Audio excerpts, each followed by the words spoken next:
Cake making वर्कशॉपचा आपला दुसरा दिवस. तर आज आपण वेगवेगळ्या नोझलने डिझाईन कशी करायची, शिवाय photo print cake, 2 tier cake, bento cake, truffle केकसाठी ट्रफल कसं करायचं हे सगळं बघणार आहोत. हे आपल्या वर्कशॉपमध्ये प्रॅक्टिकली नॉलेज जास्त दिलं जातं. तर तुम्हाला ह्या वर्कशॉपमध्ये सहभागी व्हायचं असेल तर वरती स्क्रीनवरती नंबर देते, तिथे तुम्ही नक्की कॉन्टॅक्ट करा.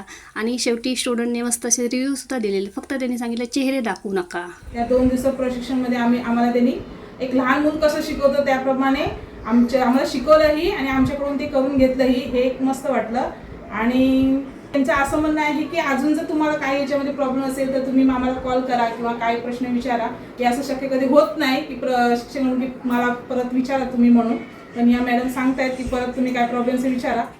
बेसिक पासून म्हणजे पहिल्यापासून म्हणजे सगळं एका म्हणजे नोझल्स वगैरे सगळ्या टूल्स पासून सगळ्याची त्यांनी माहिती दिली. त्यांनी आज शिकवलं 2 दिवसात. असं कोणी म्हणजे एवढं लवकर शिकवत नाही व्यवस्थित. असं छान अनुभव आला मला. आणि केक कसा बनवायचा ह्याच्या आणि मॅडम यांनी चांगलं प्रशिक्षण मला दिलं.